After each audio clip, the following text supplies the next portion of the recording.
Family কার্ডের জন্য কোথাও যেতে হবে না, বাড়িতেই পৌঁছে যাবে, বললেন ডক্টর জাহিদ। জনগণ শুধু হতাশই নয়, সরকারের কর্মকাণ্ডে ক্ষুব্ধ, বললেন জামায়াত আমির। সংসদ ভবনের বিভিন্ন স্তরে ফাটল, নোটিশ দিলেন জামায়াতের এমপি। সংসদে ফজলুর রহমান, হিন্দুরা মন্দিরে মূর্তি বানাবে, মুসলমানরা মসজিদ বানাবে, সমস্যা কোথায়? এবং সর্বশেষ জানাবো, রহস্যের বেড়াজালে ইরান, এতদিন কোথায় ছিল খামেনির মরদেহ। দর্শক শুনছিলেন সংবাদ শিরোনাম, এবার জানিয়ে দিব বিস্তারিত। তবে তার আগে অনুরোধ থাকবে, ভিডিওটিতে একটি লাইক দিন এবং ভিডিও সম্পর্কে আপনাদের গুরুত্বপূর্ণ মতামত কমেন্ট করে জানিয়ে দিন। ফ্যামিলি কার্ডের জন্য কোথাও যেতে হবে না, বাড়িতেই পৌঁছে যাবে, বললেন ডক্টর জাহিদ। সমাজ কল্যাণ ও মহিলা ও শিশু বিষয়ক মন্ত্রী ডক্টর এজেডএম জাহিদ হোসেন বলেছেন, দেশের মানুষের জন্য সমান সুযোগ নিশ্চিত করতে সরকার কাজ করে যাচ্ছে। মানুষের কল্যাণে নেওয়া বিভিন্ন কর্মসূচির সুবিধা যেন প্রত্যেক নাগরিকের কাছে পৌঁছে যায়, সেই লক্ষ্যেই সরকার কাজ করছে। তিনি বলেন, ফ্যামিলি কার্ডের জন্য কাউকে কোথাও যেতে হবে না, কারো কাছে ধর্ণা দিতে হবে না। আমরা মানুষের বাড়ি বাড়ি গিয়ে ফ্যামিলি কার্ড পৌঁছে দেওয়ার ব্যবস্থা করছি। ফ্যামিলি কার্ড আপনাদের ঘরে পৌঁছে যাবে। মন্ত্রী বলেন, আমরা এমন একটি সমাজ গড়ে তুলতে চাই যেখানে সবাই সমান সুযোগ পাবে। এই লক্ষ্য বাস্তবায়ন প্রধানমন্ত্রী কাজ করছেন। আমরাও সেই ধারাবাহিকতায় মানুষের পাশে থেকে কাজ করে যাচ্ছি। মাতৃস্বাস্থ্যের বিষয়ে গুরুত্ব আরোপ করে ডক্টর জাহিদ হোসেন বলেন, একজন সুস্থ মাই পারে একটি সুস্থ জাতি উপহার দিতে। 20 বছর বয়সে সন্তান নিলে মা ও শিশু উভয়ের স্বাস্থ্য ভালো থাকে, তবে 35 বছরের পর সন্তান গ্রহণ করলে বিভিন্ন ধরনের শারীরিক জটিলতার ঝুঁকি বাড়তে পারে। তিনি আরও বলেন, শুধু শিক্ষিত মা হলেই হবে না, গর্ভকালীন সময় থেকে শুরু করে সন্তান জন্মের পর পর্যন্ত সুষম খাদ্য, প্রয়োজনীয় চিকিৎসা ও সচেতনতা নিশ্চিত করতে হবে। আগামী দিনে আমরা একটি সুস্থ, সবল ও মানবিক জাতি গড়ে তুলতে চাই। জনগণ শুধু হতাশই নয়, সরকারের কর্মকাণ্ডে ক্ষুব্ধ, বললেন জামায়াত আমির। জনগণ শুধু হতাশই নয়, সরকারের কর্মকাণ্ডে ক্ষুব্ধ বলে মন্তব্য করেছেন সংসদের বিরোধী দলীয় নেতা ও বাংলাদেশ জামায়াত ইসলামের আমির ডক্টর শফিকুর রহমান। সরকার ও বিএনপির কঠোর সমালোচনা করে জনগণ বিরোধী কোনো পদক্ষেপ নেওয়া হলে তা প্রতিহত করারও হুঁশিয়ারি দেন তিনি। ডক্টর শফিকুর রহমান বলেন, 5ই আগস্ট পরবর্তী সময়ে মানুষ ফ্যাসিবাদী ধারার পরিবর্তন চেয়েছিল, কিন্তু ক্ষমতাসীনরা তা বাস্তবায়ন করতে দেয়নি। তিনি বলেন, স্বাধীনতার পর থেকে দেশ পরিচালনার দায়িত্বে থাকা সরকারগুলো মানুষের প্রত্যাশা পূরণ করতে পারেনি। তিনি বলেন, একই দিনে দুটি ভোট হলেও ক্ষমতার জন্য একটি ভোট মেনে নেওয়া হয়েছে, কিন্তু সংস্কারের প্রশ্নে গণভোট মেনে নেওয়া হয়নি। জনগণের দেওয়া রায় সরকার অগ্রাহ্য করেছে বলেও অভিযোগ করেন তিনি। বিএনপির সমালোচনা করে জামায়াত আমির বলেন, ক্ষমতায় বসে গুম কমিশন, দুদক, নির্বাচন কমিশন, বিচার বিভাগ সহ বিভিন্ন সাংবিধানিক প্রতিষ্ঠানকে নিজেদের নিয়ন্ত্রণে এনে ফ্যাসিবাদী কাঠামো গড়ে তোলার পরিকল্পনা করছে বিএনপি। এ সময় ক্ষমতার ভারসাম্য নিশ্চিত করার উপর গুরুত্ব দিয়ে অধিকার আদায়ে সবাইকে অনড় থাকার আহ্বান জানান তিনি। স্বরাষ্ট্রমন্ত্রী সমালোচনা করে ডক্টর শফিকুর রহমান বলেন, দেশ জুড়ে একের পর এক সহিংসতার ঘটনা ঘটছে, অথচ নিজের মন্ত্রণালয়ের দায়িত্ব পালনের পরিবর্তে স্বরাষ্ট্রমন্ত্রী সব জায়গায় মাতব্বরি করে বেড়াচ্ছেন। সরকারকে হুঁশিয়ার করে তিনি বলেন, জনগণ বিরোধী কোনো পদক্ষেপ নেওয়া হলে জামায়াত ইসলামী শুধু প্রতিবাদী করবে না, তা প্রতিহত করবে। সব ধরনের অন্যায় ও অপশক্তির বিরুদ্ধে তাদের আন্দোলন অব্যাহত থাকবে। তিনি আরও বলেন, জামায়াত যদি কোনো সিদ্ধান্ত গ্রহণে ভুল করে তাহলে জনগণ যেন তা ধরিয়ে দেয় এবং প্রয়োজন হলে প্রতিবাদ করে। সংসদে ফজলুর রহমান, হিন্দুরা মন্দিরে মূর্তি বানাবে, মুসলমানরা মসজিদ বানাবে, সমস্যা কোথায়? বাংলাদেশের শত বছরের ধর্মীয় সম্প্রীতি ও সুফিবাদের চিরায়ত ঐতিহ্য আজ এক শ্রেণীর চরমপন্থীর কারণে সংকটের মুখে পড়েছে বলে জাতীয় সংসদে তীব্র ক্ষোভ প্রকাশ করেছেন কিশোরগঞ্জ 4 আসনের সংসদ সদস্য ফজলুর রহমান।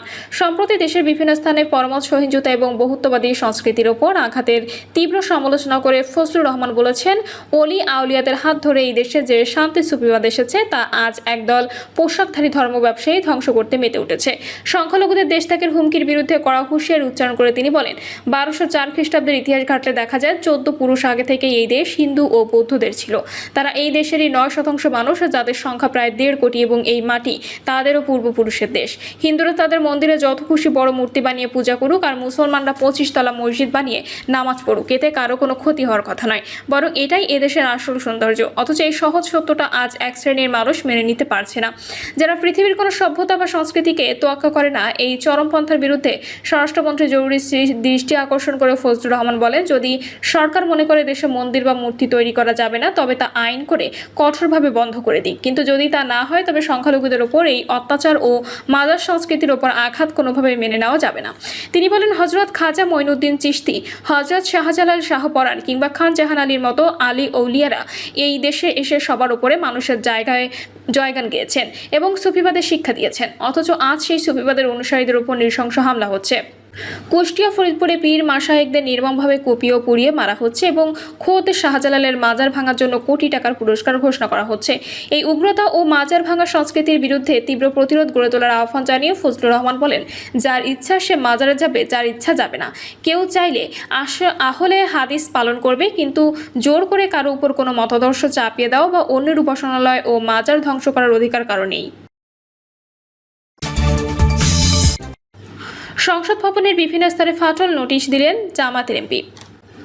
জাতীয় সংসদ ভবনের বিভিন্ন স্তরে ফাটল দেখা দিয়েছে এবং সেখান থেকে বৃষ্টির পানি পড়ার মতো অবকাঠামোগত ত্রুটি তৈরি হয়েছে। দেশের সর্বোচ্চ আইন প্রণয়ন কেন্দ্রের নিরাপত্তা ও মর্যাদা অক্ষুণ্ণ রাখতে স্পিকারের দৃষ্টি আকর্ষণ করে সংসদে একটি নোটিশ দেওয়া হয়েছে।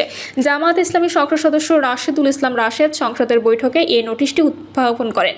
এমপি রাশেদুল ইসলাম রাশেদ তার নোটিশে ভবনের বর্তমান নাজুক পরিস্থিতির কথা উল্লেখ করে দ্রুত সংস্কারের দাবি জানান। স্পিকার এই নোটিশটিকে অত্যন্ত গুরুত্বপূর্ণ বিবেচনা করে এই বিষয়ে প্রয়োজনীয় দ্রুত ব্যবস্থা নিতে গৃহায়ন ও গণপূর্ত মন্ত্রী জাকারিয়া তাহেরকে অনুরোধ জানান। তবে নোটিশটি সংসদ সচিবালয় সংক্রান্ত হওয়ার বিধি অনুযায়ী সেটি আনুষ্ঠানিকভাবে গ্রহণ করা হয়নি। এদিকে দিনের কার্যসূচির শুরুতে জামায়াতের অপর সংসদ সদস্য মুজিবুর রহমান একটি নোটিশের মাধ্যমে সংসদ সদস্যদের পরিচিত বিষয়ে আরেকটি দাবি তুলে বলেন, সংসদে 4 মাস পার হতে চললেও এখন অনেক সংসদ সদস্যের সঙ্গে সবার পরিচয় ঘটেনি। টেলিভিশন স্ক্রিনে সংসদীয় কার্যক্রম সম্প্রচারের সময় শুধু চেহারা দেখা যায় এবং বক্তব্য শোনা যায়, কিন্তু সংশ্লিষ্ট সদস্যের নাম বা নির্বাচনী এলাকায় জানা যায় না। স্ক্রিনের নাম ও এলাকার নাম ভেসে উঠলে সবার জন্য পরিচিতি হওয়া সহজ হবে। স্পিকার মুজিবুর রহমান এই কথায় অত্যন্ত যুক্তিযুক্ত আখ্যা দিয়ে সংসদ সচিবালয়ে দ্রুত ব্যবস্থা নেওয়ার নির্দেশনা দিয়েছেন। এখন থেকে সংসদ সদস্যরা যখন বক্তব্য দেবেন, তখন টেলিভিশন স্ক্রিনে তাদের নাম ও নির্বাচনী এলাকা দেখানোর ব্যবস্থা করা হবে। তবে এই বিষয়ে বিশেষ অধিকারের আওতাভুক্ত না হওয়ায় এই নোটিশটিও আনুষ্ঠানিকভাবে গ্রহণ করা হয়নি।